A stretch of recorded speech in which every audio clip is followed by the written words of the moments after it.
میرے محترم عزیز دوستوں اور بزرگوں، پچھلے جمعے میں نے آپ کے سامنے اپنے پیارے نبی صلی اللہ علیہ وسلم کی سیرت طیبہ کا کچھ حصہ رکھا تھا کہ پہلی وحی آپ پر غار حرا میں آئی اور یہ آیات جو ہے سورہ علق کی نازل ہوئی تھی۔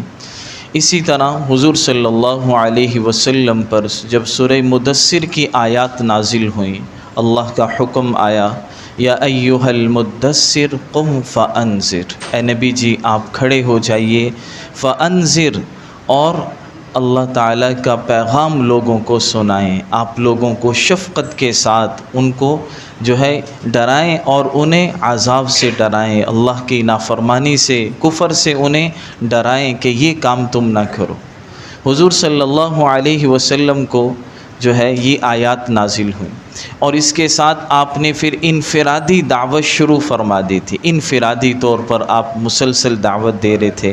جیسے میں نے عرض کیا تھا، عورتوں میں حضرت ختیجہ سب سے پہلے آپ پر ایمان لے کر آئیں، اور مردوں میں سب سے پہلے ایمان لانے والے حضرت ابو بکر صدیق رضی اللہ تعالی عنہ ہیں۔ یہ وہ صحابی ہیں جن کے احسان حضور فرمایا کرتے تھے کہ سب کا احسان میں نے جو ہے دنیا ہی میں اس کا بدلہ دے دیا، لیکن ابو بکر کے مجھ پر اتنے احسانات ہیں، دنیا میں اس کا بدلہ نہیں دے سکا، آخرت میں ان کے احسانات کا بدلہ میں اللہ سے دلواؤں گا۔ ایک موقع پر ایک صحابی کی حضرت ابو بکر سے تھوڑی سی بات جو ہے خراب ہو گئی، آپس میں تھوڑی سی اونچ نیچ ہو گئی، تو تھوڑا سا ایسے آپس میں تکرار ہو گیا۔ آپ علیہ السلام تشریف لائے اور اس صحابی سے کہا، دیکھو اس میرے صحابی کو کچھ نہ کہا کرو، اگر یہ ناراض ہو گیا تو میں تم سے ناراض ہو جاؤں گا، اگر میں تم سے ناراض ہو گیا تو میرا اللہ تم سے ناراض ہو جائے گا۔ اور پھر آپ نے فرمایا کہ یہ وہ ہیں کہ تم سب نے مجھ سے دلائل مانگے کہ معجزہ دکھاؤ، کسی کو میں نے دعوت دی، اس نے کہا مشورہ کر کے بتاؤں گا، کسی نے کہا میں سوچ کر ایمان لے کر آؤں گا، لیکن یہ وہ میرے صحابی ہیں جیسے میں نے ان پر کلمہ پیش کیا فوراً انہوں نے کلمے کو قبول کر لیا، کچھ نہ سوچا۔ تو سب سے پہلے مردوں میں ایمان لانے والے حضرت ابو بکر صدیق رضی اللہ تعالی عنہ تھے۔ یہ پہلے دن سے ہی حضور کے ساتھ ہو گئے، حضور کے مشن میں ساتھ ہو گئے۔ اب جیسے حضور محنت فرما رہے تھے، ایسے ہی حضرت ابو بکر بھی آپ کے ساتھ اسلام کی دعوت میں شامل ہو گئے۔ پہلے دن ہی 2 3 4 لوگوں کو لے آئے۔ حضرت عثمان ان کے بڑے قریبی دوست تھے، ان کے پاس گئے، اور جو ان کے دوست تھے ان کو لے کر حضور کی خدمت میں لے آئے اور اسلام کے اندر داخلہ ان کو جو ہے کروا دیا۔ تو بہرحال حضور کے سب سے پہلے جو ساتھی بنے ہیں مردوں میں وہ ابو بکر ہیں۔ بچوں میں سب سے پہلے ایمان لانے والے حضرت علی ہیں، اور اسی طرح غلاموں میں ایمان لانے والے سب سے پہلے جو ہیں وہ حضرت زید بن حارثہ ہیں۔ یہ حضرت ختیجہ کے غلام تھے، جیسے میں نے پچھلا واقعہ آپ کے سامنے عرض کیا تھا۔ حضرت ختیجہ سے آپ کی پہلی شادی ہوئی اور 40 سال آپ نے ان کے ساتھ گزارے، تو یہ ان کا غلام تھا، انہوں نے حضور کو خدمت کے لیے دے دیا تھا کہ یہ آپ رکھ لیں۔ اللہ کی شان، حضرت زید بن حارثہ کو آپ نے اپنا منہ بولا بیٹا بنا لیا تھا کہ تم میرے غلام نہیں ہو، آزاد ہو اور تم میرے بیٹے ہو۔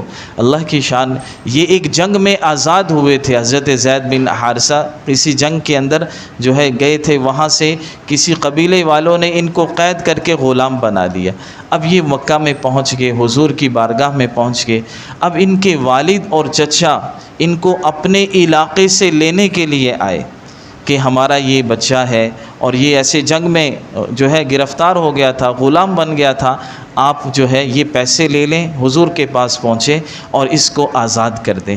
حضور صلی اللہ علیہ وسلم نے فرمایا کہ پیسوں کی کوئی ضرورت نہیں ہے، میں بغیر پیسوں کے ہی اس کو بھیج دیتا ہوں اگر یہ تمہارے ساتھ جانے کے لیے تیار ہے۔ تو وہ بہت خوش ہوئے، ان کے چچا اور ان کے والد، کہ آپ نے ہمارے ساتھ بڑے احسان کا معاملہ فرمایا کہ زید کو بلا لو، اگر جانا چاہتا ہے تو لے جاؤ، زبردستی میں بھیجوں گا نہیں۔ اب یہ ہے حضور بھی تشریف فرما، ان کے والد اور چچا بھی، حضرت زید کو بلایا جاتا ہے۔ حضرت زید جب تشریف لاتے ہیں، عمر زیادہ بڑی نہیں تھی، چھوٹی تھی، تو ان کے والد، آپ نے پوچھا یہ کون ہے؟ کہا یہ میرے والد ہیں۔ یہ کون ہے؟ یہ میرے چچا ہیں، تو یہ تمہیں لینے کے لیے آئے ہیں۔ انہوں نے یہ بات سامنے رکھی والد نے، چچا نے، کہ بیٹا ہم آپ کو لینے کے لیے آئے ہیں۔ وہ فوراً حضور کے ساتھ چمٹ گئے۔ حضرت زید بن حارثہ کہنے لگے کہ میں اس شخص کو کبھی بھی چھوڑ کر جا نہیں سکتا۔ کہنے لگے ان کے والد کیا ہو گیا بیٹا، تم غلامی پر جو ہے آزادی پر غلامی کو ترجیح دے رہے ہو، غلام رہنا چاہتے ہو؟ کہا نہیں ابا جان، اس شخص کے اندر میں نے وہ صفات دیکھی ہیں کہ میں ان سے کبھی بھی جدا نہیں ہو سکوں گا۔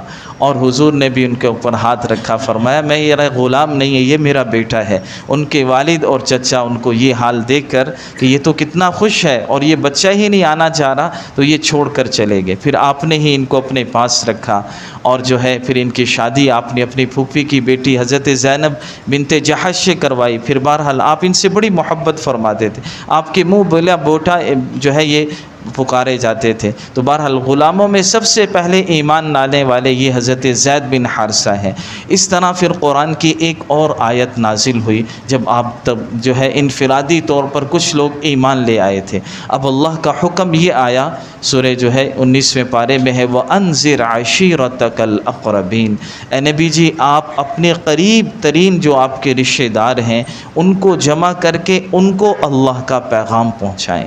تو اللہ کے نبی صلی اللہ علیہ وسلم صفا پہاڑی پر گئے اور وہاں جا کے آپ نے اپنے رشتہ داروں کو، سارے مکہ والوں کو جمع کیا۔ آپ نے آواز لگائی یا بنی عبد المطلب، یا بنی عبد مناف، اور اس طرح مختلف قبیلوں کے سرداروں کو آپ نے سب کو جمع کیا۔ سارے لوگ وہاں جمع ہو گئے۔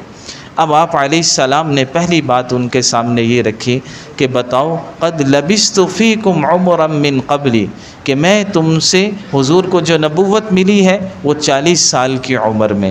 حضرت ابو ہریرہ نے جو ہے نبوت کا اظہار ہے 40 سال میں، ویسے تو نبوت حضرت ابو ہریرہ رضی اللہ تعالیٰ عنہ نے ایک موقع پر آپ سے پوچھا متی وجبت لک النبوہ، یا رسول اللہ آپ کو نبوت کب ملی؟ تو آپ نے اس کا جواب تو یہ تھا کہ 40 سال کی عمر میں۔ تحقیقی جواب اور تفصیل میں جائیں، 40 سال 6 مہینے 10 دن بعد اللہ کے نبی کی عمر تھی، اس پر آپ کو نبوت کا اظہار فرمایا۔ لیکن حضور نے عجیب جواب دیا، فرمایا کہ ان آدم بین الروح والجسد انا نبی، کہ ابھی حضرت آدم علیہ السلام کے جسم میں روح بھی نہیں پڑی تھی، میں اس وقت بھی اللہ کا نبی تھا۔ یعنی ہمارے نبی کی نبوت کا اظہار 40 سال میں ہے، ورنہ حضور تو شروع سے ہی نبی تھے۔ دیکھیے قرآن کی آیت ہے سورہ یاسین کو، حدیث میں مبارکہ میں آتا ہے اللہ تعالیٰ نے کائنات کے 1000 سال بنانے سے پہلے سورہ یاسین، سورہ طٰہٰ کی اللہ نے تلاوت فرمائی۔ اور یاسین یہ ہمارے پیارے نبی صلی اللہ علیہ وسلم کا نام ہے۔ آپ کے جو نام آپ نے قرآن میں دیکھے ہوں گے، آخر میں جو نام لکھے ہوتے ہیں ان میں آپ کا نام ایک یاسین بھی ہے۔ اور اس یاسین کی آیت کیا ہے؟ یاسین والقرآن الحکیم انک لمن المرسلین، کہ قسم ہے قرآن حکیم کی، انک عربی میں مطلب ہوتا ہے بے شک آپ، لمن المرسلین آپ نبیوں میں سے ہیں۔ جب کافر انکار کر رہے تھے تو اللہ نے قسم کھا کر کہا یہ میرے نبی ہیں۔ تو اس وقت اللہ نے کائنات کے 1000 سال ابھی کائنات بنی نہیں، 1000 سال پہلے ہی اللہ کسی کو کہہ رہے ہیں کہ آپ میرے نبی ہیں۔ تو اس سے پتہ چلتا ہے ہمارے نبی کو اللہ نے نبوت تو کائنات کے بننے سے پہلے ہی عطا فرما دی تھی، تو لیکن آپ نے جو اس کا اظہار وہ 40 سال میں کیا۔ تو جب یہ آیت نازل ہوئی وَأَنذِرْ عَشِيرَتَكَ الْأَقْرَبِينَ، آپ نے سب کو جمع کیا اور سب سے یہ کہا قَدْ لَبِثْتُ فِيكُمْ عُمْرًا مِّن قَبْلِ، کہ میں نے اس سے پہلے تمہارے درمیان 40 سال کا عرصہ گزارا ہے، کیسا تم نے مجھے پایا؟ تو مجمع سے یہ آوازیں آنے لگیں یا رسول اللہ۔ اس وقت تو اللہ کے نبی تو نہیں انہوں نے کہا، لیکن یہ کہا ہے محمد ہم نے آپ کو جو ہے بہرحال بہت دفعہ آپ کو آزمایا، لیکن ہمیشہ ہم نے آپ کو سچا پایا، امانت دار پایا، اور آپ بالکل سچے ہیں، انسان ہیں۔ سارے مکہ والے اللہ کے نبی نے نبوت کا اظہار بھی فرما دیا تھا، ایمان نہیں لاتے تھے لیکن اپنی امانتیں حضور کے پاس رکھوایا کرتے تھے، انہیں بھی حضور پر اتنا یقین تھا۔ تو اب جب اللہ کے نبی صلی اللہ علیہ وسلم سے انہوں نے اقرار کیا کہ آپ بالکل امین ہیں اور سچے ہیں، بالکل آپ کے اندر کوئی ایسی بات نہیں ہے، کبھی آپ نے گناہ نہیں کیا، تو حضور نے فرمایا ان سے پوچھنے کے لیے اگر میں تمہیں یہ خبر دوں کہ پہاڑ کے پیچھے سے ایک بڑا لشکر ہے، تم پر حملہ آور ہونے والا ہے، میری تصدیق کرو گے؟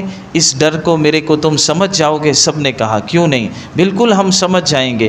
ہو سکتا ہے کہ پہاڑ پر، حالانکہ ہم ادھر سے گزر کے آئے ہیں، ہمارے قافلے آ رہے ہیں، ہمیں نظر نہیں آ رہا، لیکن اگر آپ کہیں گے تو ہم اس بات کو بھی مان لیں گے۔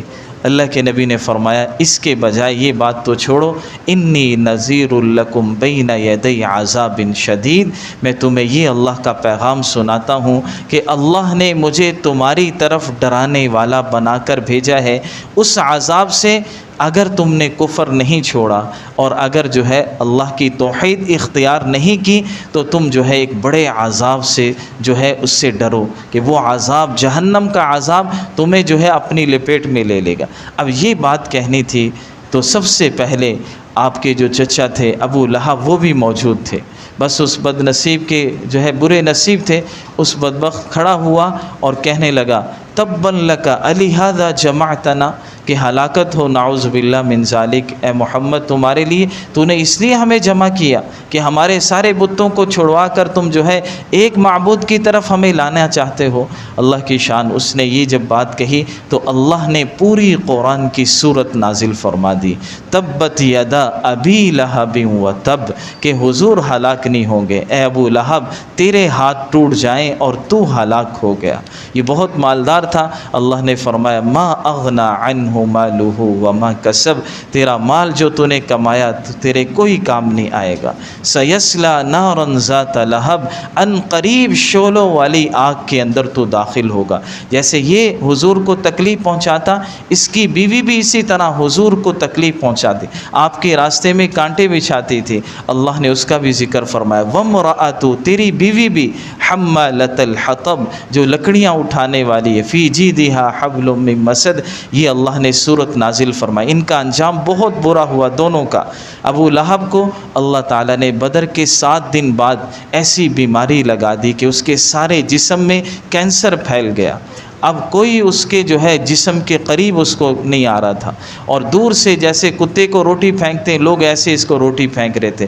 گھر والوں نے باہر نکال دیا کیونکہ وہ ڈرتے تھے کہ یہ بیماری ایسی ہے، اس وقت یہ سمجھتے تھے کہ ایک بیماری دوسرے کو لگ جاتی، ان کا یہ یقین تھا، تو وہ اس لیے انہوں نے گھر سے اس کو نکال دیا۔ دور سے کچھ دن ایسا رہا، پھر یہ مر گیا، کئی دن تک اس کی لاش پڑی رہی، بدبو پھیل گئی اس میں، کوئی اس کے قریب نہیں جاتا تھا۔ چند حبشی غلام سے کہا گیا کہ تم گھڑا کھود کر جو ہے اس کو بڑے بڑے بانسوں سے جو ہے گھسڑ کر اس کو جو ہے نا دھکے لگا کر اس کے گھڑے کے اندر ڈال دو، اوپر سے پتھر پھینک دو۔ اس طرح یہ اس کا برا حشر ہوا کہ اس نے سب سے پہلے ہمارے نبی صلی اللہ علیہ وسلم کی گستاخی کی تھی، تو یہ اس کا برا انجام ہوا۔ اسی طرح اس کی بیوی کی بھی بڑی جو ہے عبرتناک جو ہے موت آئی۔ تو اس طرح اللہ کے نبی نے پہلی دفعہ وہاں سب کو جمع کر کر اسلام کی دعوت دی۔ اللہ کی شان، اسلام آگے پھیلتا چلا گیا، لوگ ایمان لاتے چلے گئے۔ اب وہ بہت تکلیفیں پہنچا رہے تھے، ہر طرح کی کوشش کر رہے تھے کس طرح حضور کو جو ہے اسلام کی دعوت سے، دین سے روکیں، لیکن روزانہ حضور کے ساتھیوں میں اضافہ ہو رہا تھا۔ آپ ان کی تکالیف پر صبر کیے ہوئے تھے، مسلمانوں کو بھی تکلیف، آپ کو بھی تکلیف پہنچائی جا رہی تھی، برا بھلا کہا جا رہا تھا، لیکن آپ اس سب کو برداشت کرتے رہے اور اپنے کام کے اندر لگے رہے۔ اب وہ آخر کار جو ہے اس پر آگے کہ حضور ہم سے صلح کر لیں۔ کچھ کفار جو ہے مکہ کے سردار حضور کے پاس آئے، ولید بن مغیرہ، عاص بن وائل وغیرہ، یہ بڑے بڑے سردار حضور کے پاس آئے، اور حضور کے پاس آئے اور حضور جن کی آپ کفالت میں تھے حضرت ابو طالب ان کے پاس بھی گئے، ان سے کہنے لگے آپ اپنے بھتیجے کو سمجھائیں کہ ہم سے صلح کر لیں۔ صلح کس بات پر؟ کہ صلح اس بات پر کر لیں اگر وہ جتنا مال چاہتے ہیں ہم ان کو اتنا مال دے دیتے ہیں، بس یہ دعوت کلمے کی، توحید کی دعوت یہ چھوڑ دیں۔ جس عورت سے نکاح کرنا چاہتے ہیں ہاتھ رکھیں، اتنی عورتوں سے ہم اس کا نکاح کرا دیں گے۔ سردار بننا چاہتے ہیں ہم مکہ والے سب مل کر اس کے ہاتھ پر بیعت کرتے ہیں، اسے اپنا سردار مان لیتے ہیں۔ یہ ابو طالب کے پاس گئے، حضور نے حضور کو جو ہے حضرت ابو طالب نے حضور کو بلایا کہ بھتیجے یہ اس مکہ کے سردار آئے ہیں، یہ گزارش کر رہے ہیں، اللہ کے نبی صلی اللہ علیہ وسلم نے فرمایا چچا جان آپ جو بات کہیں میں قبول کروں گا، لیکن یہ اللہ کا پیغام ہے، توحید کا راستہ ہے، یہ اللہ نے میری ذمہ داری لگائی، یہ میں کسی قیمت پر نہیں چھوڑ سکتا۔ یہ مجھے یہ کہہ رہے ہیں مال لے لو، یہ کیا؟ یہ تو اگر وہ کام کر دیں جو یہ کر نہیں سکتے، ایک ہاتھ پہ سورج لا کے رکھ دیں، چاند لا کے رکھ دیں، پھر مجھے کہیں کلمے کی دعوت توحید کو چھوڑ دو، میں یہ کبھی بھی نہیں چھوڑوں گا، چاہے میرے ساتھ کچھ بھی یہ کر لیں، یہ کلمے والی دعوت توحید یہ میں نہیں چھوڑوں گا۔ پھر انہوں نے دوسری صورت رکھی کہ چلو آپ ایسا کرو، اس کو نہ چھوڑو، آپ ایسا کر لو کہ آپ 1 سال ہمارے بتوں کی عبادت کر لیا کرو اور 1 سال ہم آپ کے خدا کی عبادت کر لیا کریں گے، اس طرح کی صورت بنا لو۔ حضور نے جو ہے اور ایک اور انہوں نے کہا کہ چلو آپ نے کہا یہ بھی نہیں ہو سکتا، اس کے بعد یہ کہنے لگے کہ چلو یہ کر لو، ہمارے بتوں پر صرف آپ ہاتھ رکھ دو تو اس سے ہی ہم راضی ہو جائیں گے۔ ابھی یہ باتیں چل رہی تھی، قرآن کی ایک بڑی خوبصورت جو صورت ابھی میں نے پڑھی سورہ کافرون وہ نازل ہو گئی۔ اللہ نے فرمایا قل یا ایھا الکافرون، قل مانا اے نبی جی آپ ان سے کہہ دیجیے اے کافرو لا اعبد ما تعبدون، میں کبھی بھی ان کی عبادت نہیں کروں گا، ما تعبدون جن بتوں کی تم عبادت کرتے ہو، ولا انتم عابدون ما اعبد اور نہ تم اس خدا کی عبادت کرو گے جس کی میں عبادت کرتا ہوں، اور آج بھی نہیں، ولا انا عابد ما عبدتم اور آئندہ بھی کبھی بھی میں تمہارے بتوں کے قریب بھی نہیں جاؤں گا جن کی تم عبادت کرتے ہو۔ اگر تم نے ایمان نہیں لانا تو نہ لاؤ، لکم دینکم ولی دین، تمہارے لیے تمہارا دین، میرے لیے میرا دین۔ جس کفر کے راستے پر تم چل رہے ہو اس کا وبال تم خود بھگت لو گے، اور جس دین پر صحیح راستے پر میں چل رہا ہوں اس کا جواب دہ میں ہوں گا۔ اللہ کی طرف سے مجھے یہ صورت جو ہے یہ سبق دیتی ہے کہ حق اور باطل میں امتیاز، کفار سے کبھی بھی ایسی مصلحت نہیں کر سکتے جس میں دین کا نقصان ہو، دین کی مصلحت آئے، دین ہمیں چھوڑنا پڑے۔ تو یہ آیت جب نازل ہوئی حضور صلی اللہ علیہ وسلم نے بالکل ان سے علیحدگی اختیار کر لی۔ اس طرح اللہ تعالیٰ نے اسلام آگے بڑھتا چلا گیا، اسلام کو اللہ نے فتح عطا فرمائی اور مسلمانوں کی تعداد میں اضافہ ہوتا چلا گیا، اور حضور کو اللہ تعالیٰ نے بہت سارے معجزات عطا فرمائے۔ ایک موقع پر کفار جو ہے ابو جہل اپنی ہاتھ میں کنکریاں لے کر آیا، پتھر، اور کہنے لگا اے محمد صلی اللہ علیہ وسلم آپ یہ بتائیں کہ میری مٹھی میں کیا ہے۔ آپ نے فرمایا کہ میں بتاؤں مٹھی میں کیا ہے، یا مٹھی کے جو تمہارے پتھر ہیں یہ بتائیں کہ میں کون ہوں۔ اب اللہ کے نبی یہ بات فرمائی تھی، ان کنکروں نے کلمہ پڑھنا شروع کر دیا اور یہ گواہی دینا شروع کر دی، اشہد ان لا الہ الا اللہ وانک رسول اللہ، کہ ہم گواہی دیتے ہیں اللہ کے سوا کوئی معبود نہیں اور یہ محمد صلی اللہ علیہ وسلم اللہ کے رسول ہیں۔ ایک موقع پر حضور صلی اللہ علیہ وسلم کے پاس کفار مکہ آئے اور کہنے لگے، یہ سامنے چاندنی رات تھی، بالکل چاند چمک رہا تھا، کہنے لگے یہ چاند کے اگر آپ 2 ٹکڑے کر دیں پھر ہم ایمان لے کر آئیں۔ سورہ قمر میں اللہ نے ذکر فرمایا اقتربت الساعۃ وانشق القمر، اللہ کے نبی نے فرمایا ایمان لے آؤ گے؟ کہا ایمان لے آئیں گے۔ حضور نے ایسے ہاتھ کا اشارہ کیا، اللہ نے چاند کے 2 ٹکڑے کر دیے، پہاڑ کے درمیان ایک چاند ادھر چلا گیا آدھا ادھر چلا گیا۔ اللہ کی شان، حضور نے فرمایا اب ایمان لے کر آؤ، پھر بھی وہ ایمان نہیں لے کر آئے، اور بعد میں کہنے لگے آپ نے جادو کیا ہے، چاند پر بھی آپ کا جادو چل گیا۔ بعد میں قافلے والوں کے آپ نے ہم پر جادو کر دیا کہ اس لیے ہمیں یہ ایسا نظر آ رہا ہے۔ بعد میں قافلے پہنچے کئی دنوں بعد، ان سے پوچھا کہ تم نے ایسا دیکھا تھا؟ انہوں نے آ کے گواہی دی کہ واقعتاً ہم نے رات کو یہ منظر دیکھا، ہم سفر کر رہے تھے کہ چاند کے 2 ٹکڑے ہو گئے تھے۔ تو حضور کا یہ معجزہ تھا۔ اسی طرح ایک بدو ایک گو جو ہے شکار کر کے لے جا رہا تھا۔ گو اس زمانے میں جیسے آج کل یہ چپکلی ہوتی ہے، اس سے تھوڑا سا بڑا جانور ہوتا ہے، تو بدو اس وقت کے جنگلی لوگ اس کو شکار کر کے کھایا کرتے تھے۔ اب اللہ کی شان، حضور بیٹھے ہوئے، صحابہ بیٹھے ہوئے، تو وہ بدو آ کر اس نے گو حضور کے سامنے پھینک دی۔ اب وہ مرا ہوا جانور ہے اور کہنے لگا یا رسول جو ہے کہنے لگا، ایمان نہیں لایا ہوا تھا، کہ اے محمد اگر یہ گواہی دے دے آپ اللہ کے نبی ہیں تو میں پھر ایمان لے کر آؤں گا، اور بڑے اکڑ کر کھڑا ہو گیا۔ آپ نے فرمایا دیکھ لینا، کہا ٹھیک ہے۔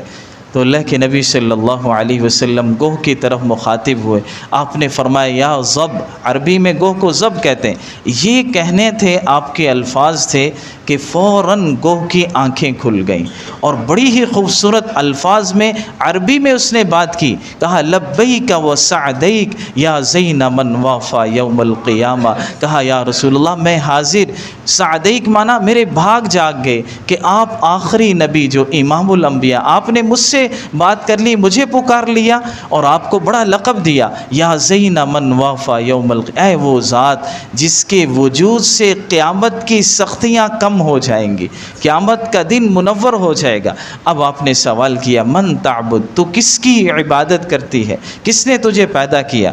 اس نے عربی میں تکلم کیا، من فی السماء عرش، جس کا عرش آسمانوں پر ہے، وفی الارض سلطان، جس کی بادشاہت زمین پر ہے، وفی البحر سبیل، سارے سمندر اس کے قبضے میں، وفی الجنت رحمت، جنت جس کا رحمت کی جگہ ہے، وفی النار عقاب، عذاب کی جگہ اس کی جہنم ہے۔ یہ بات اس نے ساری کی، پریشان، وہ بڑے ہاتھ جو ہے اکڑ کر کھڑا ہوا تھا، سارا جھک گیا، یہ منظر۔